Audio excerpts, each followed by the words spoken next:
Hello बच्चों, स्वागत है आपका फिजिक्स के ऑनलाइन क्लासेस में।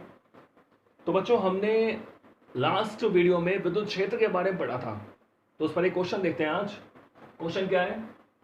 स्मॉल ए भुजा वाले समबाहु त्रिभुज एबीसी के किन्हीं दो शीर्षों पर समान आवेश क्यू स्थित है। तीसरे शीर्ष पर विद्युत क्षेत्र की क्या करनी है? गणना करनी है। समझ गए? कहने का मतलब क्या हुआ, हमारे पास ये कोई समबाहु त्रिभुज है। ठीक है बच्चों, ये हमारे पास क्या है? कोई समबाहु त्रिभुज। ठीक है, अब यहां पर भी क्यू चार्ज है, यहां पर भी क्यू चार्ज है, इन्हीं दो शीर्षों पर समान आवेश है क्यू। तो कह रहा है इस वाले पॉइंट पे चार्ज निकालो, सॉरी इस वाले पॉइंट पे क्या निकालो? विद्युत क्षेत्र निकालो। तो अब क्या होता है, आप ध्यान रखें, जैसे हमने बलों में अध्यारोपण का सिद्धांत यूज किया था, बिल्कुल वैसे ही विद्युत क्षेत्र के लिए भी हम अध्यारोपण का सिद्धांत लगाते हैं। उसका मतलब क्या होता है कि इस पॉइंट पर इसके कारण भी विद्युत क्षेत्र होगा और इसके कारण भी क्या होगा? विद्युत क्षेत्र होगा। तो दोनों विद्युत क्षेत्र निकालेंगे और दोनों का हम क्या कर देंगे? सदिश योग कर देंगे। ठीक है बच्चों, तो कहने का मतलब ये हुआ, इस पॉइंट पर इसके कारण क्षेत्र होगा। मानो इसको मैं नाम दे दूं ए, क्या बोल दिया इसको मैंने बी, इसको मैंने बोल दिया बच्चों सी पॉइंट, ये सी पॉइंट। तो विद्युत क्षेत्र होता है हमेशा प्लस से माइनस की ओर, प्लस से दूर माइनस की ओर। तो प्लस से दूर, तो प्लस क्यू से दूर ऐसे होगा। सपोज करो मैंने इसको क्या बोल दिया? ई ए। क्या बोल दिया इसको? ए से दूर, प्लस क्यू से दूर। इसके कारण भी क्षेत्र होगा प्लस से दूर, सी वाले पॉइंट पर।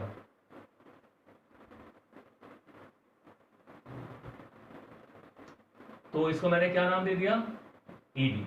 ठीक है बच्चों, तो इस वाले सी पॉइंट पर दो क्षेत्र हैं। अब इन दोनों का हम क्या निकाल सकते हैं? परिणामी। तो थोड़ा इसको मैं अलग करके बना दूं कि आपके पास इस तरह की संरचना आ रही है। ये सी पॉइंट है और यहां पर विद्युत क्षेत्र है ई, और यहां पर बच्चों विद्युत क्षेत्र क्या है? E B. तो बच्चों परिणामी यही हो जाएगा,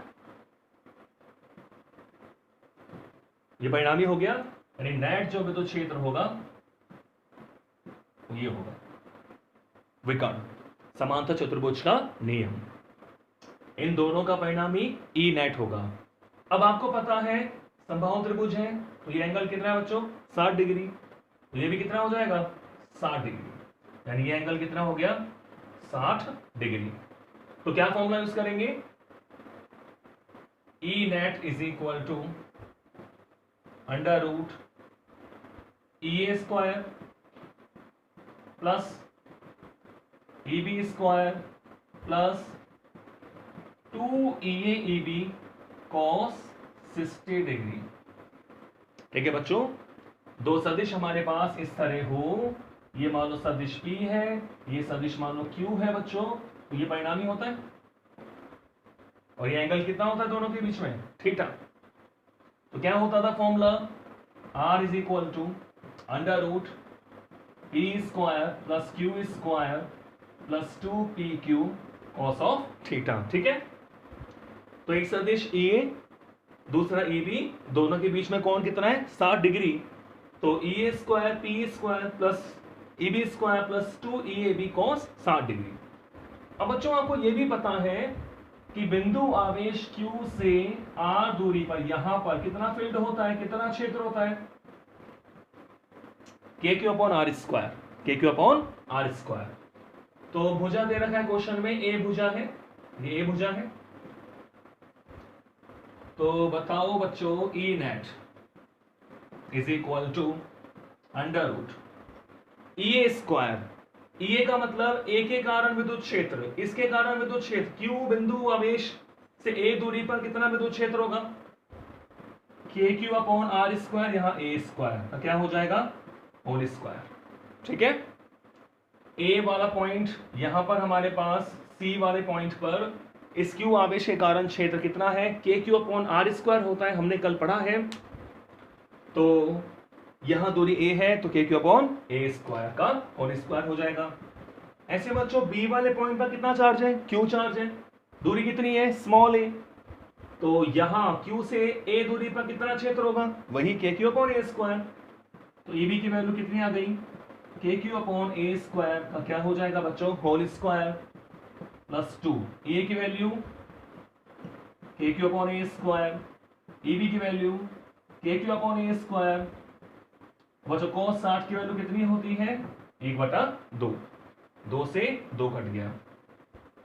तो यहां पर जो नेट विद्युत क्षेत्र होगा इसका परिमाण बात करें तो आप देख रहे हैं के क्यू अपॉन ए स्क्वायर का होल स्क्वायर, के क्यू अपॉन ए स्क्वायर का होल स्क्वायर, और ये भी क्या हो जाएगा, के क्यू अपॉन ए स्क्वायर का होल स्क्वायर, यानी अंडर रूट में कितना आ गया हमारे पास 3 के क्यू अपॉन ए स्क्वायर का होल स्क्वायर। ठीक है बच्चों, यानी जो नेट फील्ड हमारे पास आएगा, 3 को बाहर निकालेंगे, √3 क्या हो जाएगा, ये के क्यू अपॉन ए स्क्वायर, तो ये हमारा आंसर हो जाएगा। ठीक है, तो इस क्वेश्चन के माध्यम से मैंने एक टॉपिक आपको समझा दिया कि अगर बहुत सारे आवेश हमारे पास हैं और किसी बिंदु पर हमें क्षेत्र निकालना है तो कैसे निकालते हैं, कि सभी आवेशों के कारण उस बिंदु पर क्षेत्र निकालो और उनका कैसा योग कर दो, सदिश योग कर दो। ठीक है बच्चों, तो क्वेश्चन हमारे पास है, समझ गए आप।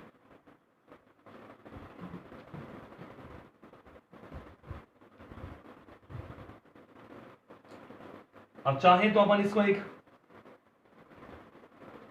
टॉपिक के रूप में पढ़ लें। क्या बनेगा टॉपिक, आवेशों के निकाय के कारण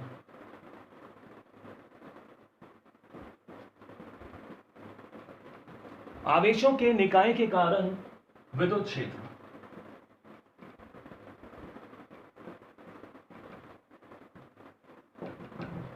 आवेशों के निकाय के कारण क्या बच्चों, विद्युत क्षेत्र। ठीक है, तो सपोज करो मैंने ये कोई निकाय मान लिया, ये एक्स अक्ष हो गया बच्चों, ये मूल बिंदु, और ये क्या हो गया, वाई अक्ष।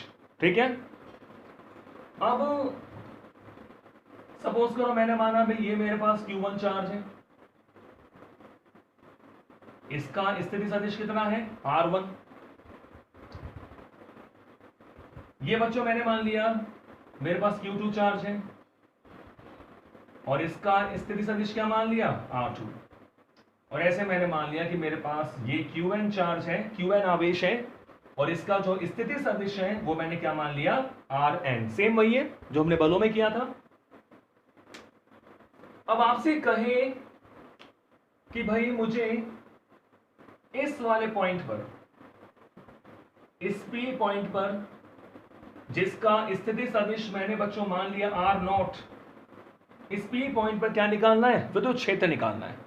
क्या निकालना है, विद्युत क्षेत्र। तो मेरे पास n आवेश है, Q1 Q2 ऐसे Q3 डॉट डॉट डॉट, हम कितना मान लिया, n आवेश हमने मान लिए, और इन सभी आवेशों के कारण हमें इस पॉइंट पर क्या निकालना है, क्षेत्र निकालना है। तो इसका मतलब क्या हुआ, क्या होता है, आवेशों के निकाय के कारण क्षेत्र, इस बिंदु पर इसके कारण भी क्षेत्र होगा, Q2 के कारण भी क्षेत्र होगा, Qn के कारण भी क्या होगा, विद्युत क्षेत्र होगा। तो सभी विद्युत क्षेत्र किसी भी बिंदु पर अलग अलग आवेशों के कारण हम विद्युत क्षेत्र निकालेंगे और सभी विद्युत क्षेत्रों का हम क्या कर देंगे बच्चों, सदिश योग कर देंगे। तो यही होता है विद्युत क्षेत्र के लिए अध्यारोपण का सिद्धांत। क्या हुआ कि किसी निकाय में, किसी बिंदु पर निकाय में उपस्थित आवेशों के कारण कुल विद्युत क्षेत्र का मान सभी आवेशों के कारण उस बिंदु पर अलग अलग विद्युत क्षेत्रों के सदिश योग के बराबर होता है। ठीक है, तो आपको पता ही है कि जिस बिंदु पे हमें क्षेत्र निकालना है, वो यूनिवर्सल वाली बात क्या है, जिस बिंदु पे क्षेत्र निकालना है वहां किसकी कल्पना कर लो, एक परीक्षण आवेश की कल्पना कर ले। ठीक है, और हमें पता है कि Q1 का स्थिति सदिश R1 है और बिंदु P का R0 है, तो Q1 के कारण क्षेत्र ऐसे होगा, इसे मैंने बोल दिया E1।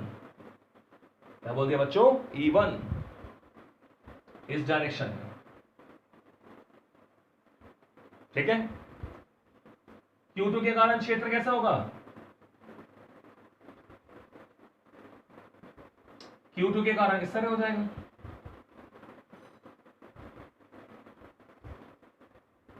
प्लस से दूर माइनस की ओर। तो इसे मैंने क्या बोल दिया? E2। क्या बोल दिया इसको? E2। और ऐसे ही Qn के कारण,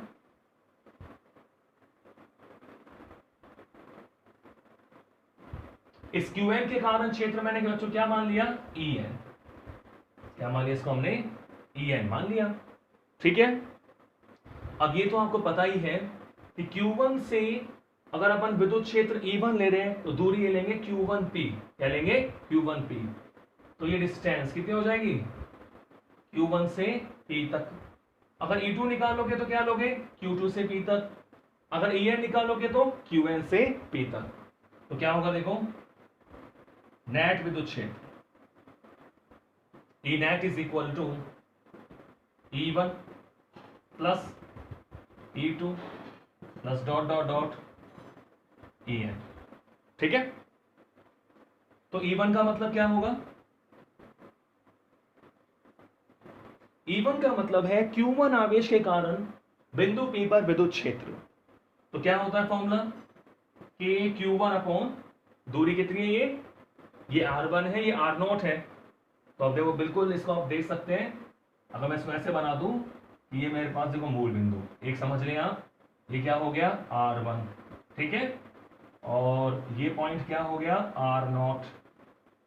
ठीक है, तो इस डिस्टेंस की बात कर रहे हैं, ये वाली डिस्टेंस यहां रखा हुआ है Q1 और यहां पॉइंट क्या है? P। तो ये डिस्टेंस कितनी है पता ही आपको? क्या करोगे? R1 प्लस Q1P बराबर क्या? R0। मान निकाल रहे तो Q1P इज इक्वल टू क्या हो जाएगा? R0 minus R1। पहले निकाल चुके हैं बलों वाले केस में, तो R0 माइनस R1 का मतलब क्या हो जाएगा? R01। क्या हो जाएगा बच्चों? R01। तो मैं E1 की बात कर रहा हूं तो क्या लिखूंगा? R01 स्क्वायर और R01 कैप। यानी ये जो है मेरे पास क्या आ जाएगा? R01। और इसी डायरेक्शन में क्या होगा एक सदिश? R01 cap. Q2 की बात करूंगा तो इस डायरेक्शन में ये वाला R02 और एकांक सदिश क्या हो जाएगा? R02 cap. ऐसे ही ये डायरेक्शन में क्या हो जाएगा? ये R0n। अपन ले रहे हैं आपेक्षिक सदिश ले रहे हैं, स्थिति सदिश की बात कर रहे हैं। तो R0 का मतलब R01 का मतलब क्या है कि भाई बिंदु P का Q1 के सापेक्ष स्थिति सदिश। तो ऐसे बच्चों E2 की बात करें तो क्या हो जाएगा? KQ2 upon R02 square R02 cap dot dot dot, और Qn के कारण जो बिंदु P पर विद्युत क्षेत्र होगा वो क्या हो जाएगा? KQn upon R0n square R0n cap. ठीक है, तो बिल्कुल E net is equal to, आपको पता है क्या कॉमन आ रहा है? केवल K कॉमन आ रहा है, समेशन के रूप में लिख सकते हैं। चलो एक स्टेप में बढ़ा दूं कि sir Q1 upon R01 square R01 cap plus Q2 upon R02 square R02 cap, और ऐसे जो इसका एनुआ पद है Qn upon R0n square R0n cap. ठीक है, अब मैंने आपको बताया था पहले, अगर एक जैसे पद जुड़ रहे हो तो हमें n पदों को लिखने की कोई जरूरत नहीं है, हम समेशन को यूज करके एक ही पद में सभी को दर्शा सकते हैं। तो बच्चों क्या लिखूंगा इसको मैं? E net is equal to K बच्चों समेशन I का मान कहां से कहां तक? 1 to n। क्या हो जाएगा? QI अपॉन R0I स्क्वायर और R0I कैप। ठीक है, I का मान 1 रखिए तो Q1 upon R01 square R01 cap, पहला पद आ गया। समेशन है तो क्या आएगा? प्लस आएगा। आई का मान 2 रखिए, Q2 upon R naught two square, R naught two cap दूसरा पद। ऐसे ही आई का मान लास्ट में क्या हो जाएगा, N। तो इसको एक स्टेप वो बढ़ा के लिख सकते हैं बच्चों, K का मतलब 1/4 pi epsilon not summation I from 1 to N, और आपको पता है बच्चों QI upon R not I cap का मतलब होता है सदिश बटा सदिश का परिमाण, तो स्क्वायर क्या हो जाएगा, क्यूब हो जाएगा। तो हमारे पास ये नेट विद्युत क्षेत्र आ सकता है। ठीक है, ये बताइए आपको एकांक सदिश का मतलब क्या होता है। एकांक सदिश क्या होता है, सदिश बटा सदिश का परिमाण। तो वैसे ही बिल्कुल हम ऐसे ही हमने आवेशों के कारण जो बल निकाला था किसी एक आवेश पर, वैसे हम क्या निकाल सकते हैं, विद्युत क्षेत्र निकाल सकते हैं। ठीक है, तो ये हो गया आवेशों के निकाय के कारण विद्युत क्षेत्र। क्लियर, तो चलते हैं आगे।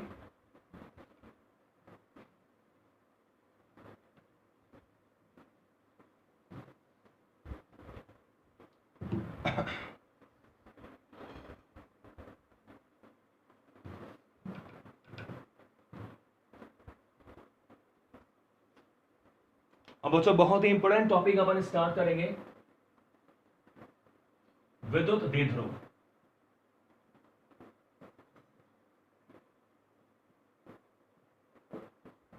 विद्युत द्विध्रुव, इलेक्ट्रिक डाइपोल।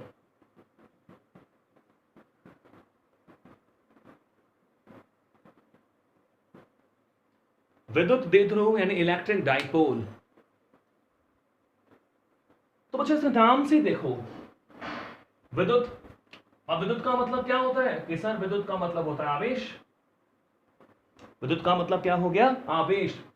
द्विध्रुव यानी दो ध्रुव, आवेश दो ध्रुवों पर है।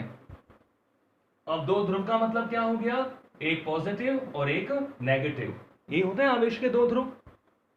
दो पोल, एक नॉर्थ पोल एक साउथ पोल। चुंबक में हम एन पोल एस पोल की बात करेंगे, और यहां इलेक्ट्रोस्टैटिक में, स्थिर वैद्युतिकी में हम धनावेश और ऋणावेश की बात करते हैं। तो अगर एक ध्रुव पर धनावेश है तो दूसरे ध्रुव पे क्या होता है, ऋणावेश। तो इसका मतलब ये हुआ कि ये एक सिस्टम होता है, एक सेटिंग होती है, एक हमारा एडजस्टमेंट होता है, जहां दो आवेश होते हैं और उनकी प्रकृति कैसी होती है, विपरीत। तो इसका मतलब क्या हुआ, द्विध्रुव का मतलब क्या होता है, समान परिमाण, समान परिमाण, विपरीत प्रकृति।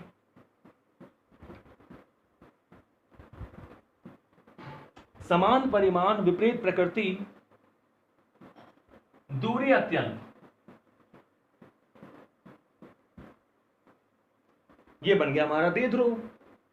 यानी कहने का मतलब यह हुआ कि दो समान परिमाण और विपरीत प्रकृति वाले आवेशों का युग्म एक दूसरे से बहुत अल्प दूरी पर स्थित है, तो बच्चों इसे बोलते हैं विद्युत द्विध्रुव। ठीक है, तो इसको अपन ऐसे शो कर सकते हैं कि एक बिंदु पे माइनस क्यू है और एक बिंदु पे क्या है बच्चों, प्लस क्यू। तो इसका परिमाण कितना है, क्यू, इसका परिमाण कितना है, क्यू, और दूरी बहुत अल्प है।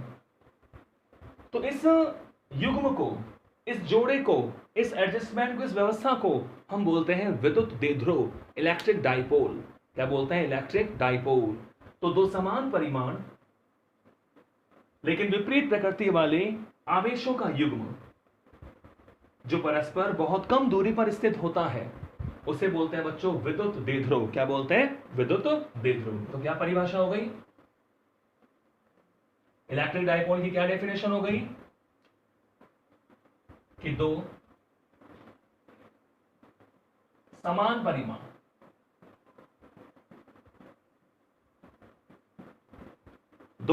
परिमाण लेकिन विपरीत प्रकृति,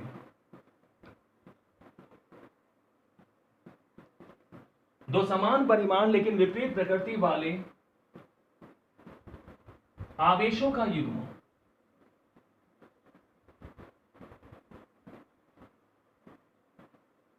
आवेशों का युग्म जो परस्पर अल्प दूरी पर स्थित है,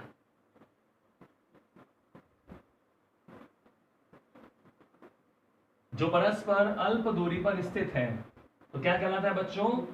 विद्युत द्विध्रुव कहलाता है।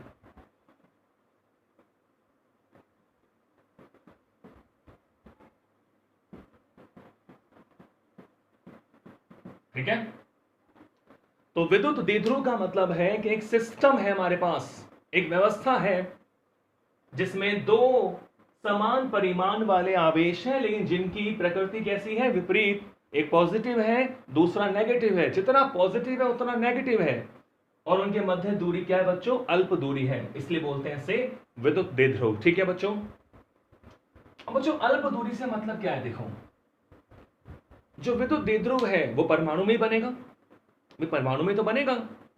अब परमाणु में आपको पता है, जैसे मान लो ये मेरे पास परमाणु है, ये क्या हो गया? परमाणु। अब मुझे बताओ परमाणु किस कोटि का होता है? आप कहोगे सर ये तो हमने बहुत समझा है कि परमाणु एंगस्ट्रॉम की कोटि का होता है। परमाणु किस कोटि का होता है? एंगस्ट्रॉम की कोटि का होता है, यानी 10 की पावर माइनस 10 मीटर की कोटि का होता है। तो ये तो दूरी बहुत कम है ना, 10 की पावर माइनस 10 मीटर। अब इसके अंदर डाइपोल बनेगा, परमाणु के अंदर डाइपोल बनेगा, परमाणु के अंदर धन और ऋणावेश पृथक पृथक होंगे, तो बिल्कुल क्लियर सी बात है कि दूरी अल्प ही होगी, दूरी बहुत कम होगी, क्योंकि ये जो द्विध्रुव का निर्माण होता है वो परमाणु में होता है। ठीक है बच्चों, परमाणु या अणु की बात हम कर रहे हैं। तो बच्चों एक बात ध्यान रखें, इस द्विध्रुव को अपन किस तरह शो करते हैं? अब यहां बोर्ड पे तो हम दूरी थोड़ी ज्यादा दिखा रहे हैं समझने के लिए, इतनी होती नहीं है, बहुत कम दूरी है, क्योंकि परमाणु में बन रहे हैं। तो इसको बच्चा इस तरह हम शो करेंगे, ऐसे बोलूंगा माइनस क्यू, वैसे मैं बोलूंगा प्लस क्यू। तो ये मेरा क्या है? एक विद्युत द्विध्रुव है।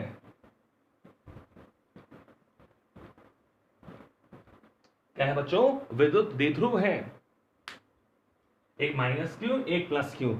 आप कहोगे सर मैं प्लस क्यू ले सकता हूं या माइनस क्यू ले सकता हूं? बिल्कुल ले सकते हैं, वो तो डिपेंड करता है कि हमने क्षेत्र कहां पे लगाया है। ठीक है, नहीं जनरली आप ऐसे ध्यान रखें कि एक सिरे पर माइनस क्यू हो गया और एक सिरे पर क्या हो गया? Plus Q. अब देखिए बच्चों, अब अपनी सुविधा के लिए, आपके डेरिवेशन को सरल बनाने के लिए, मैं इन दोनों आवेशों के मध्य जो दूरी लूंगा वो मैं 2a लेके चलूंगा। क्या लेके चलूंगा? 2a। तो 2a का मतलब यहां ये नहीं है कि दूरी का दुगना हो गया। 2a का मतलब यहां पर क्या है बच्चों? 2a का मतलब यहां पर है कि यहां पर दूरी है आवेशों के मध्य कितनी? 2a, यानी आवेशों के मध्य दूरी 2a है, दूरी का मान दुगना नहीं है। ऐसे नहीं है कि दूरी आपको दे रखी है उसका दुगना कर दिया, वो वाली बात नहीं है। दूरी जो है वो 2a है। ठीक है बच्चों, तो कहने का मतलब ये हुआ, ये हमारे पास विद्युत द्विध्रुव है, minus Q plus Q 2a। ठीक है, फॉर एग्जाम्पल जैसे मैंने बच्चों लिया HCl। HCl जो हमारे पास अणु है वो क्या है? द्विध्रुव है, यानी H प्लस और Cl माइनस। ऐसे बच्चों H2O, ये भी क्या है? एक द्विध्रुव है। NH3 ammonia. ठीक है बच्चों, CaCl3 क्लोरोफॉर्म। तो इस तरह हम देख सकते हैं कि अणुओं में या परमाणु में क्या बन जाते हैं? द्विध्रुव बन जाते हैं। इसको लेके चलें H2O। तो आपको पता है कि ऑक्सीजन का परमाणु थोड़ा बड़ा होगा, और यहां हाइड्रोजन, और यहां क्या हो गया बेटा? हाइड्रोजन। O2 यानी माइनस माइनस, ये हमारा O2 वाला परमाणु है, ऑक्सीजन। और ये कौन सा है? हाइड्रोजन प्लस, और ये प्लस, O2 माइनस। तो ये प्लस हो गया, ये क्या हो गया? प्लस हो गया। तो एक डाइपोल ऐसे बन गया, एक डाइपोल ऐसे बन गया, बन गया दो डाइपोल। तो नॉर्मली इसको अपन एक जगह दिखा दूंगा आपकी, तो इस तरह दिखा दिया, ये हमारे पास माइनस हो गया। तो यहां पर इसका मतलब क्या है कि O2 माइनस है, तो एक नेगेटिव तो इससे बना लेगा, एक नेगेटिव इससे बना लेगा, तो ये क्या बन गया, डाइपोल बन गया। 105 डिग्री का एंगल होता है इनके बीच में, 5। ठीक है बच्चों, तो ये कुछ उदाहरण है विद्युत द्विध्रुव के। तो -q + q 2a विद्युत द्विध्रुव। अब बच्चों होता क्या है, जैसे मान लो मैंने परमाणु लिया, क्या लिया, परमाणु। अब कुछ परमाणु तो ऐसे होते हैं जिसमें स्थायी द्विध्रुव बना होता है, जैसे HCl मैंने लिया, H2O लिया, NH3 लिया, CaCl3 लिया, ये सारे स्थायी द्विध्रुव हैं। ठीक है, यानी यहां पर जो धनावेश है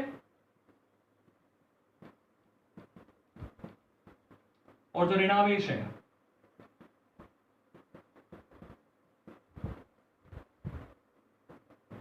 ये दोनों पृथक होते हैं।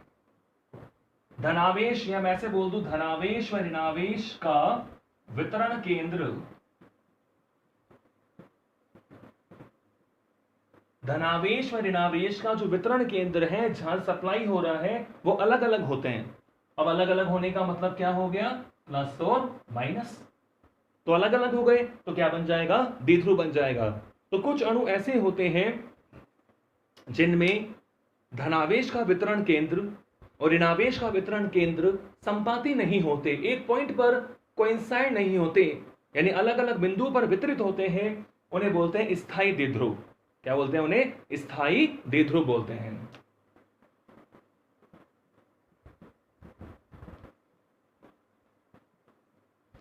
तो ये जो मैंने बनाया था कि HCl, H2O, NH3, CaCl3, ये सारे जो अणु हैं वो कैसे हैं, स्थायी द्विध्रुव हैं।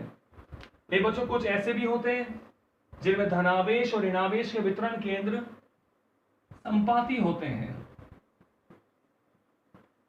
क्या होते हैं बच्चों, संपाती होते हैं, यानी एक ही बिंदु पर होते हैं, उन्हें बोलते हैं अस्थायी द्विध्रुव।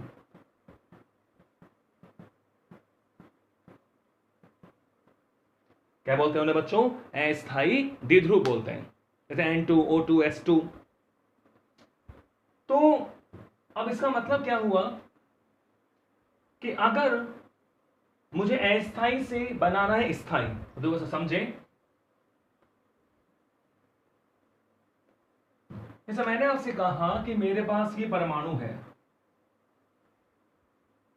ये क्या आ गया, पॉजिटिव चार्ज। अब ये मानो ए पॉइंट पे है, ए स्थिति पर है। अब मैंने क्या करा, इसको क्षेत्र में रख दिया, एक विद्युत क्षेत्र में रख दिया। इसमें रख दिया बच्चों, विद्युत क्षेत्र में रख दिया। इस तरह से अपन जो विद्युत क्षेत्र बनाते हैं, ये विद्युत बल रेखाएं होती हैं जो समांतर हैं और समान दूरी पर हैं। तो ये होता है एक समान विद्युत क्षेत्र। क्या होता है बच्चों, काम आएगा एक समान विद्युत क्षेत्र। तो अगर हमने मानो इसको हमने इसमें रख दिया,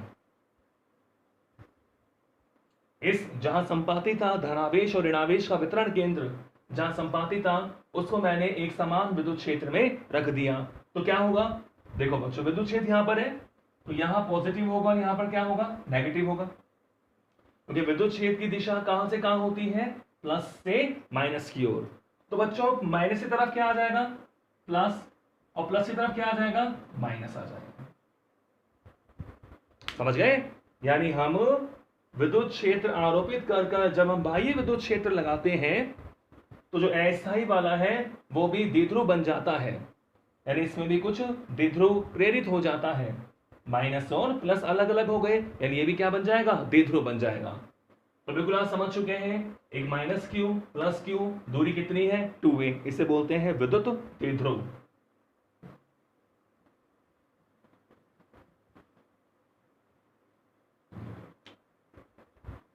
एक डेफिनेशन या काम लेंगे, द्विध्रुव आघूर्ण, डाइपोल मोमेंट।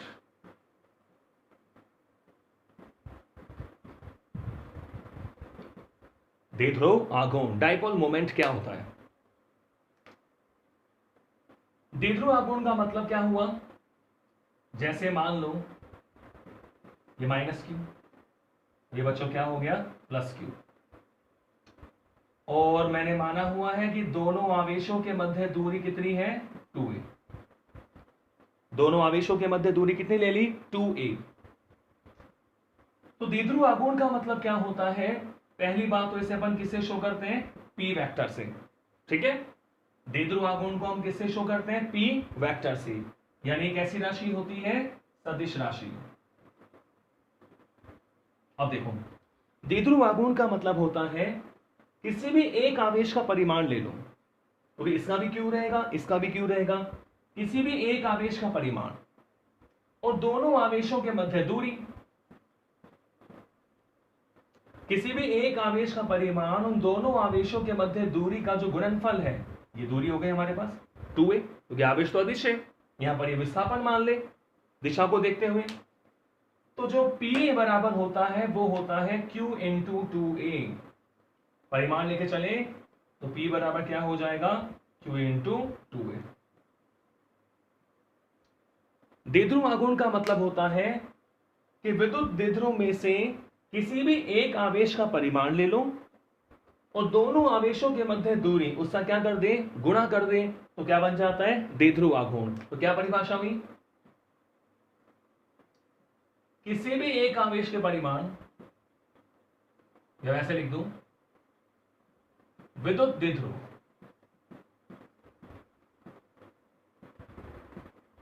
विद्युत द्विध्रुव में किसी एक आवेश, किसी एक आवेश के परिमाण, या किसी भी लिख दे किसी भी एक आवेश के परिमाण एवं दोनों आवेशों के मध्य,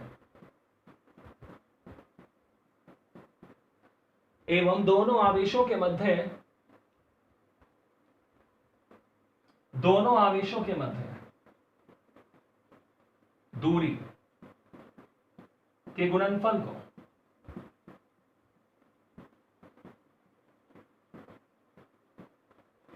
दोनों आवेशों के मध्य दूरी के गुणनफल को क्या बोलते हैं बच्चों द्विध्रुव आघूर्ण कहते हैं।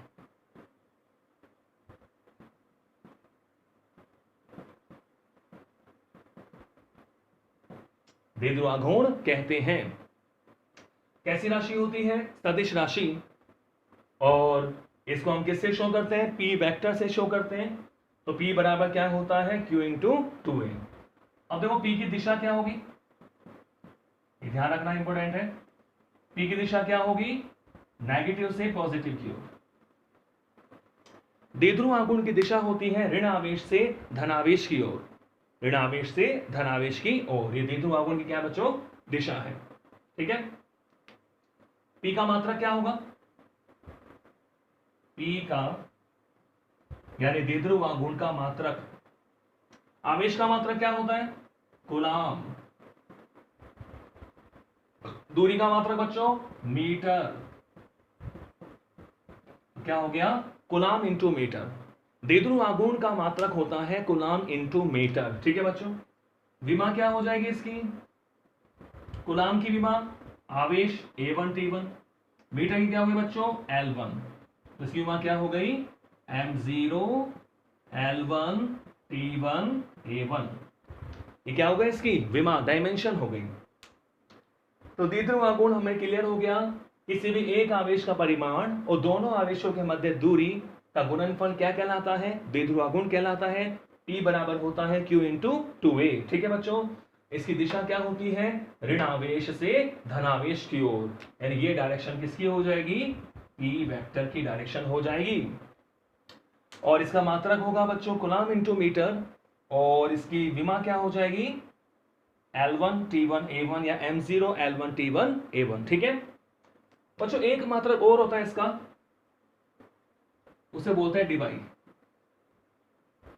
क्या बोलते हैं डिबाई। अब डिबाई बोल दो या डिबाई बोल दो एक ही बात है, डिबाई बोल दो या कुछ बुकों में डिबाई लिख देते हैं डिबाई। तो एक डिबाई किसके बराबर होता है, एक डिबाई बराबर होता है 3.3 गुणा 10 की घात -30 कूलाम इंटू मीटर। ये भी आप ध्यान रखें। द्विध्रुव आघूर्ण का एक दूसरा मात्रक होता है डिबाई। डिबाई या डेबाई से आप बोल सकते हो, और इसका मान किसके बराबर होता है? 3.3 गुना 10 की घात -30 कूलाम इंटू मीटर। ठीक है, तो किसका मात्रक होता है? द्विध्रुव आघूर्ण का मात्रक होता है। समझ गए? तो सदिश राशि होती है, तो ध्यान रखना क्वेश्चन में अगर एक से ज्यादा डाइपोल बन जाए और कुल डाइपोल आघूर्ण आपसे पूछे, कुल द्विध्रुव आघूर्ण आपसे पूछे, तो वही हमें सदिश योग से निकालेंगे। ठीक है,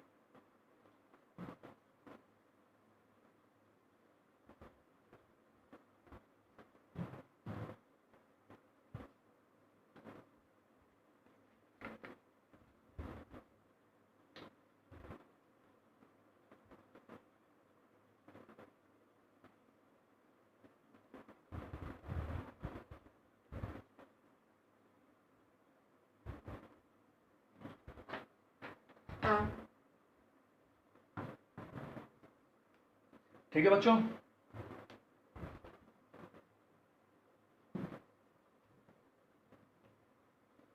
चलो इसमें क्वेश्चन करते हैं। क्वेश्चन क्या दे दिया आपको कि भाई ये कोई समबाहु त्रिभुज है। ठीक है, यहां -q चार्ज है, यहां भी -q चार्ज है, लेकिन यहां पर है +2q चार्ज। ठीक है, ये भुजा बराबर ही होगी, कितनी है? Small a। समबाहु त्रिभुज की जो भुजा है वो स्मॉल a है, और इसके तीनों शीर्षों पर इस तरह 3 आवेश रखे हुए हैं। क्वेश्चन क्या कह रहा है? निकाय का कुल द्विध्रुव आघूर्ण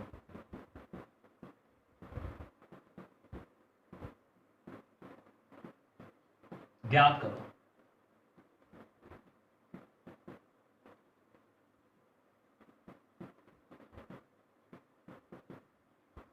निकाय का कुल द्विध्रुव आघूर्ण हमें क्या करना है बच्चों? फाइंड आउट करना है total dipole moment of system.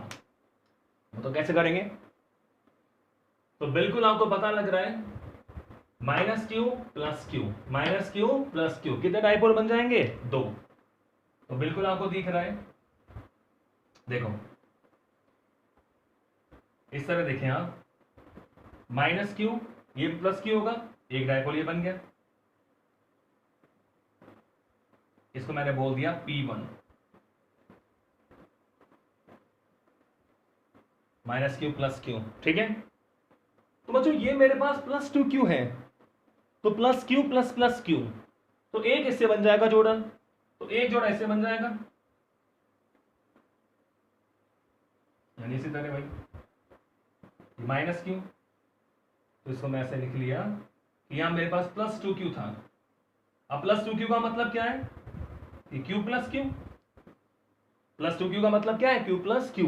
तो एक -q एक के साथ बन जाएगा जोड़ा, -q + q, और एक -q + q। तो द्विध्रुव आघूर्ण की दिशा होती है माइनस से +q, तो एक P1 हो गया, और माइनस से +q ये क्या हो जाएगा बच्चों? P2 हो जाएगा। और ये एंगल 60 डिग्री का है, क्योंकि समबाहु त्रिभुज है, तो ये एंगल भी क्या होगा? 60 डिग्री का होगा। समझ गए? तो -q + q, क्योंकि +2q है, +2q को मैं +q + q मान सकता हूं, तो जो आवेश का डिस्ट्रीब्यूशन होगा, एक +q इसके साथ जोड़ा बना लेगा और दूसरा +q इसके साथ पेयर बना लेगा। तो हमारे पास बिल्कुल वही स्थिति आ गई पहले वाली कि सर ये तो हो गया P1 और ये हो गया P2, और अब इनका परिणाम ही यही होगा, इसे मैंने क्या बोल दिया? P net. एंगल कितना? 60 डिग्री। ठीक है, अच्छा बताओ P1 कितना होगा? P बराबर होता है Q × 2a, यानी दोनों आवेशों के मध्य दूरी। तो Q का परिमाण कितना है? Q, दूरी कितनी? a, तो QA रहेगा, परिमाण लेके चल रहे हैं। ऐसे बच्चों P2 की बात करूं, Q का परिमाण Q, दूरी कितनी है? ये भी a है और ये भी a है, तो ये भी क्या हो जाएगा? QA, दोनों समान आ गए, और एंगल कितना है दोनों के बीच में? 60 डिग्री। तो इनका निकाल दो परिणामी। क्या लगाओगे फॉर्मूला? कि P net = √P1² plus P2 square plus 2P1 P2 cos 60 degree. ठीक है बच्चों, अब डायरेक्ट फॉर्मूला भी याद रख सकते हो, समान सदिश होते हैं जब,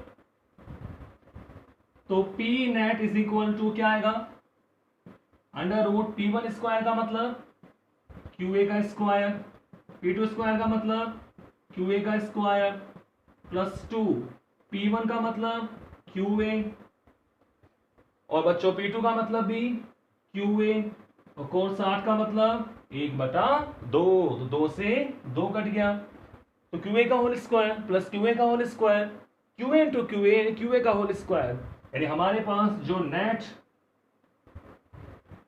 द्विध्रुव आघूर्ण आता है वो क्या आएगा, अंडर रूट 3 ऑफ QA का स्क्वायर, यानी हमारा आंसर कितना आ गया, तो हमारे पास जो नेट डाइपोल मोमेंट आया सिस्टम का √3, 3 बारह के रूट आ गया QA। ठीक है बच्चों, समझ गए, तो यहां क्लियर है, -Q प्लस Q, एक डाइपोल एक द्विध्रुव, -Q plus Q plus 2Q है, प्लस 2Q का मतलब प्लस Q प्लस Q, तो दो डाइपोल बन जाते हैं जो कितने डिग्री कोण पर है, 60 डिग्री कोण पर है, तो परिणामी इस तरह हम निकाल सकते हैं। ठीक है,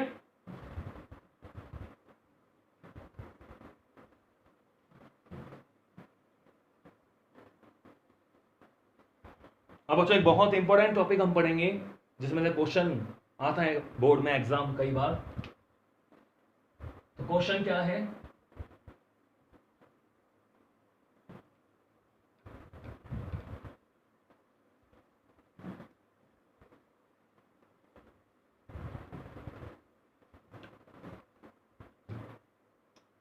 क्वेश्चन बच्चों ये है कि द्विध्रुव के कारण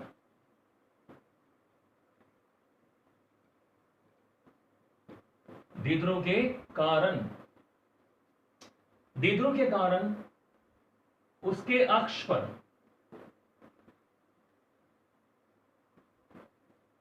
द्विध्रुव के कारण उसके अक्ष पर स्थित किसी बिंदु पर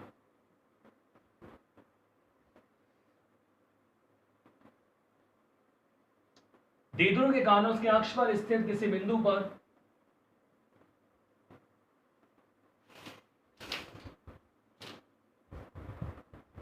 विद्युत क्षेत्र की तीव्रता,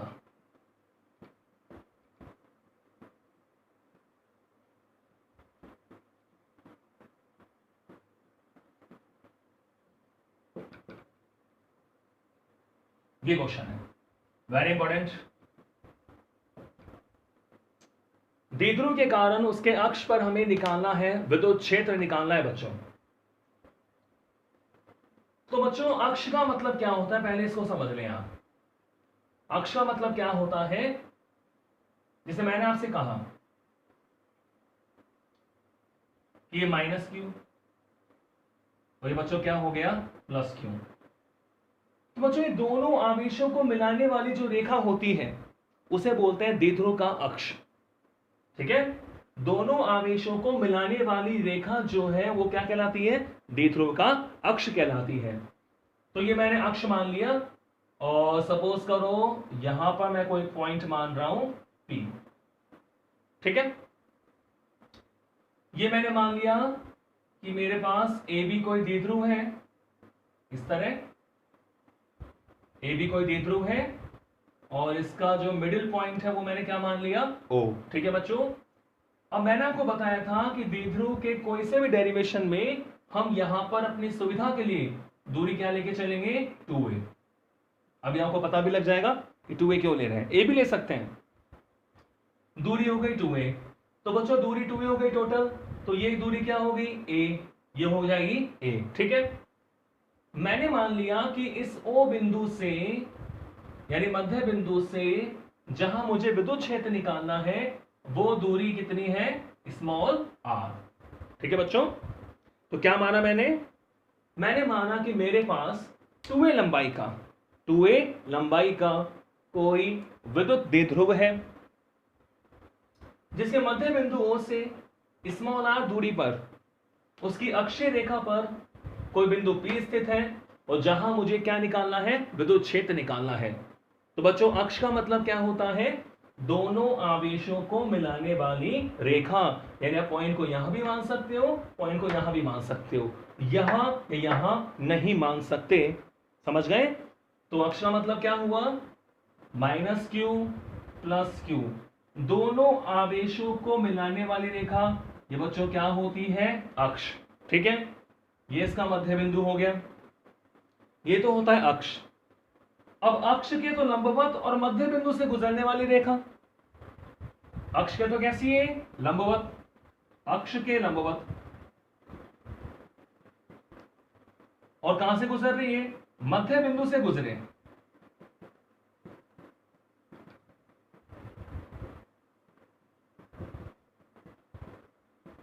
अक्ष के लंबवत और मध्य बिंदु से गुजरने वाली रेखा बच्चों उसे बोलते हैं निरक्ष, अक्ष और निरक्ष। तो बच्चों अक्ष का मतलब होता है द्विध्रुव के दोनों आवेशों को मिलाने वाली रेखा अक्ष कहलाती है। इसे और भी नाम दे सकते हैं, इसे बोलते हैं बच्चों अनुदैर्ध्य स्थिति।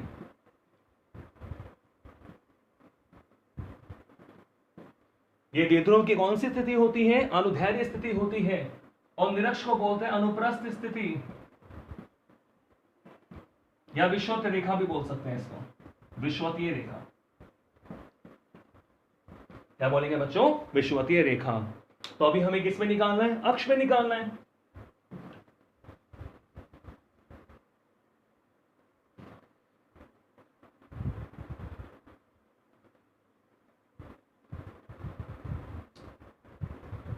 तो देखिए बच्चों, दोनों आवेशों के कारण बिंदु P पर क्या निकालना है, विद्युत क्षेत्र। क्या तरीका होगा, इस बिंदु P पर इसके कारण भी क्षेत्र होगा, वही के क्यू अपॉन दूरी का स्क्वायर, और प्लस क्यू के कारण भी क्षेत्र होगा, के क्यू अपॉन दूरी का स्क्वायर। तो देखो माइनस क्यू के कारण मैं ये मान के चल रहा हूं कि माइनस क्यू के कारण बिंदु P पर क्षेत्र कितना मान रहा हूं, E1। क्या मान रहा हूं बच्चों, E1 मान रहा हूं। और प्लस क्यू के कारण मैं बिंदु P पर विद्युत क्षेत्र क्या मान रहा हूं, E2 मान रहा हूं। माइनस क्यू के कारण बिंदु P पर विद्युत क्षेत्र कितना है, E1 है। प्लस क्यू के कारण विद्युत क्षेत्र कितना मान रहा हूं, E2। विद्युत क्षेत्र की डायरेक्शन क्या होती है बच्चों, हमेशा प्लस से दूर माइनस की ओर। ये विद्युत क्षेत्र की क्या होती है, दिशा। आप समझिए इसको। Minus Q plus Q, minus Q के कारण क्षेत्र होगा। अब बताओ कैसे होगा, इधर होगा कि इधर होगा, प्लस से दूर माइनस की ओर। तो अब इसको भूल जाओ अभी, ये दुनिया में है ही नहीं। माइनस क्यू के कारण बिंदु P पर क्षेत्र होगा प्लस से दूर माइनस की ओर, यानी माइनस की ओर, यानी इसकी ओर होगा। यानी इसका मतलब ये हुआ कि जो E1 होगा, माइनस क्यू के कारण बिंदु P पर क्षेत्र माइनस की ओर होगा, यानी इसको मैंने बोल दिया E1। ठीक है बच्चों, प्लस क्यू के कारण भी क्षेत्र होगा, तो प्लस से दूर, तो प्लस से दूर बच्चों ये हो गया, ये क्या हो गया, E2। तो बस दोनों विपरीत सदिश आ गए। अब हमें इसका क्या निकालना पड़ेगा, परिणामी निकालना पड़ेगा।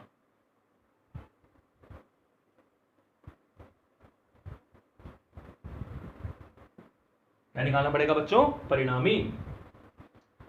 तो हमें पता है माइनस क्यू के कारण हम विद्युत क्षेत्र मान रहे हैं E1। तो बच्चों E1 बराबर क्या होगा, E1 इज इक्वल टू क्या हो जाएगा, E1 का मतलब के क्यू अपॉन दूरी कितनी है, माइनस क्यू से P की दूरी, यानी AP स्क्वायर, के क्यू अपॉन AP स्क्वायर। ठीक है, और ये जो है वो आपको दिख रहा है कि ये इस डायरेक्शन में है, यानी PA दिशा में।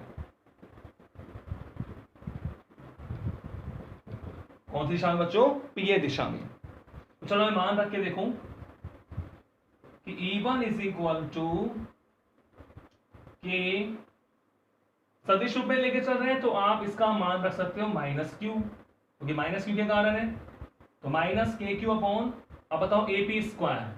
AP का मतलब क्या होगा, AP कितना है, OP प्लस OA।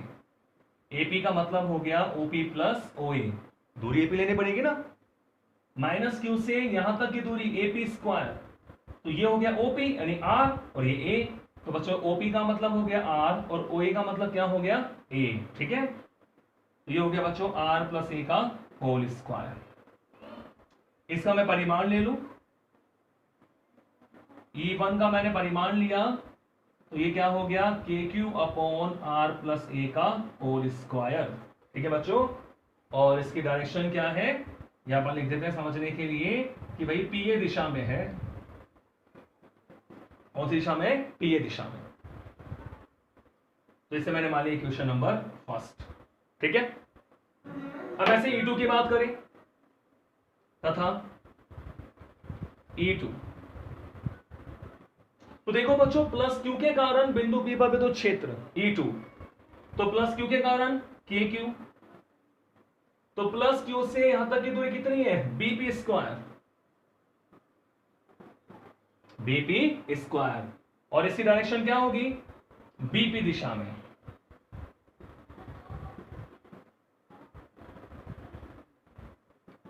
इसकी डायरेक्शन क्या होगी बच्चों BP दिशा में।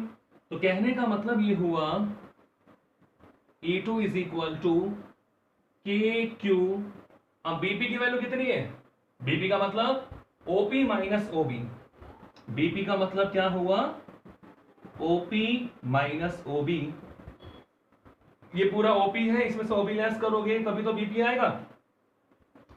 तो OP का मतलब हो गया R और OB का मतलब क्या हो गया A, तो R माइनस है, तो BP स्क्वायर का मान रखें तो R माइनस A का होल स्क्वायर।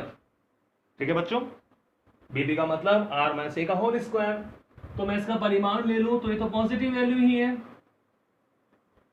तो इसका परिमाण भी क्या रहेगा KQ upon R minus A का होल स्क्वायर, और इसकी जो डायरेक्शन है वो वही है जो हमने ऊपर लिखा हुआ है BP दिशा में। ठीक है, तो हमने E1 का मान निकाल लिया और E2 का मान हमने निकाल लिया।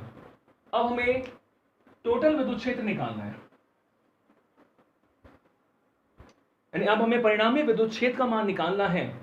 तो बच्चों आपको ये पता है एक सदिश इधर है और एक सदिश इधर है, तो परिणामी कैसे निकालेंगे? आप कहोगे सर संरेखी सदिश है, विपरीत सदिश है, यानी ज्यादा वाले मान में से कम वाले मान को घटा दो।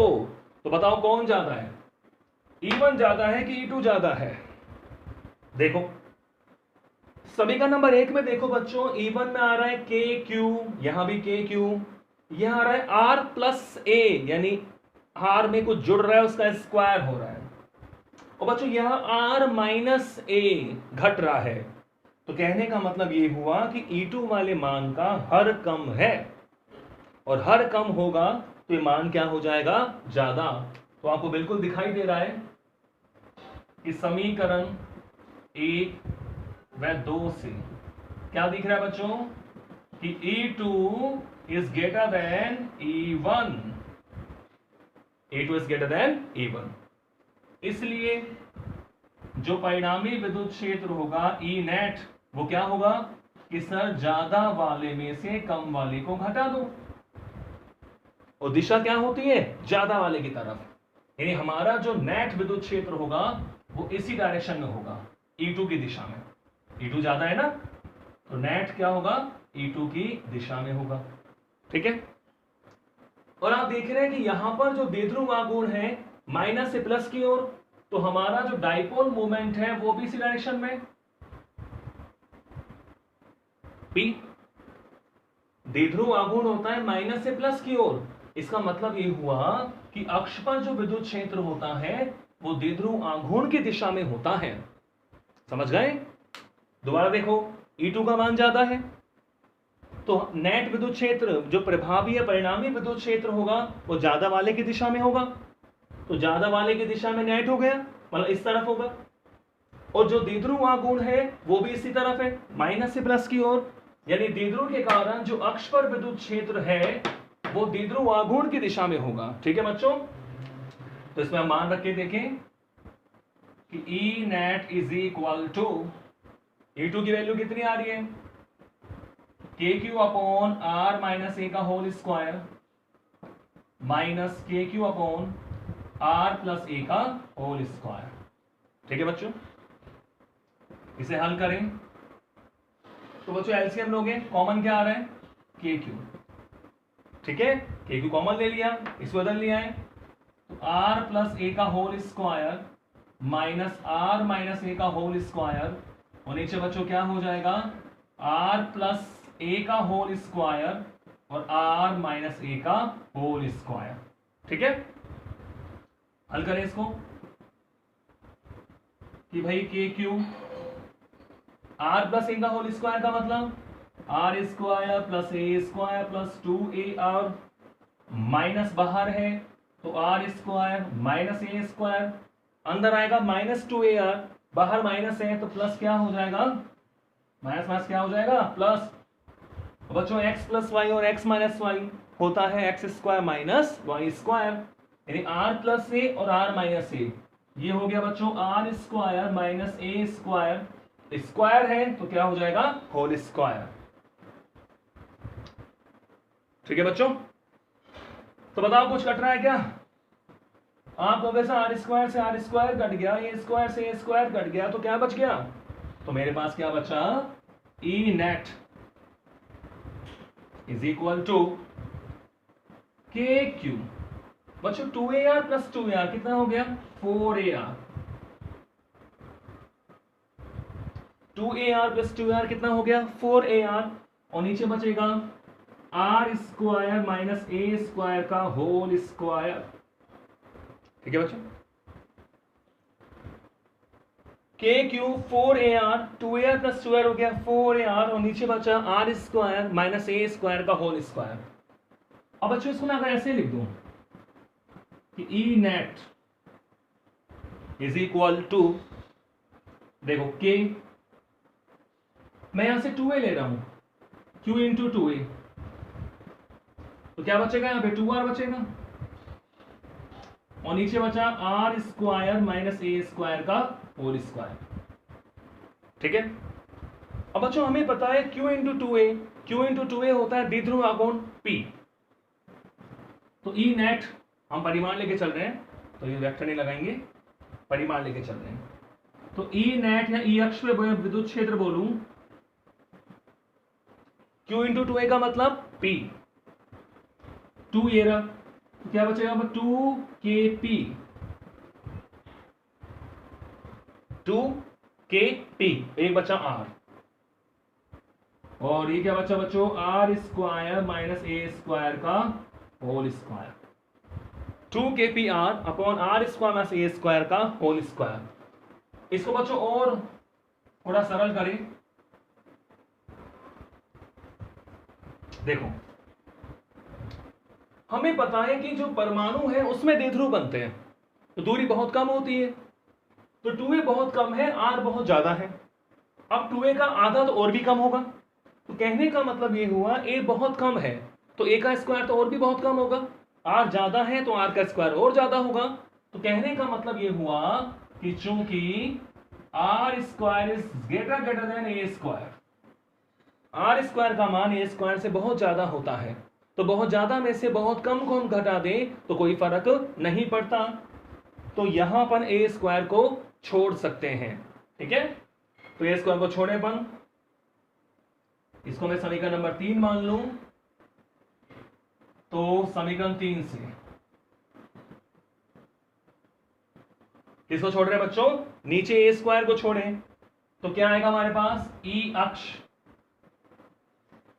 इज इक्वल टू 2kpr, नीचे बच्चों आर स्क्वायर का होल स्क्वायर, ए स्क्वायर को छोड़ दिया क्या बचेगा r4, और ई अक्ष इज इक्वल टू एक r से r कट जाएगा, 3 बच जाएगा, तो ये हो गया बच्चों 2kp अपॉन r क्यूब।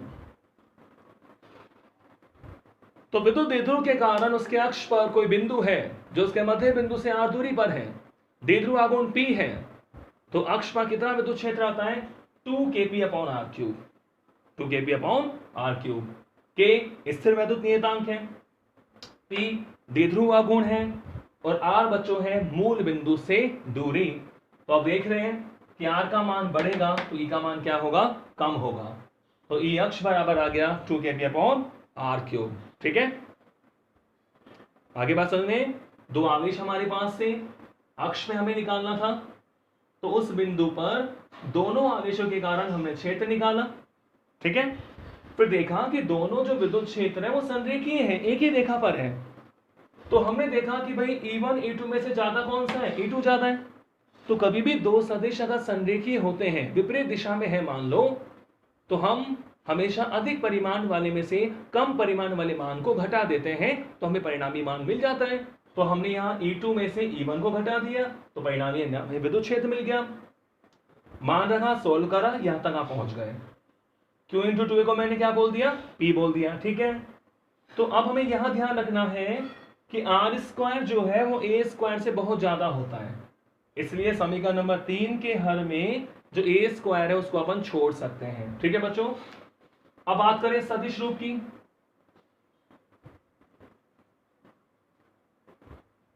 इस सदिश रूप में क्या होगा? तो बिल्कुल आपको दिख ही रहा है कि जो नेट विद्युत क्षेत्र है वो द्विध्रुव आघूर्ण की दिशा में है। तो E अक्ष क्या लिख देंगे? 2K P vector upon R3। तो ये भी आप ध्यान रखेंगे कि द्विध्रुव के कारण उसके अक्ष पर जो विद्युत क्षेत्र होता है वो द्विध्रुव आघूर्ण की दिशा में होता है। ठीक है, तो आज की वीडियो में इतना ही। मिलते हैं अगले नेक्स्ट वीडियो में एक नए टॉपिक के साथ। Thank you.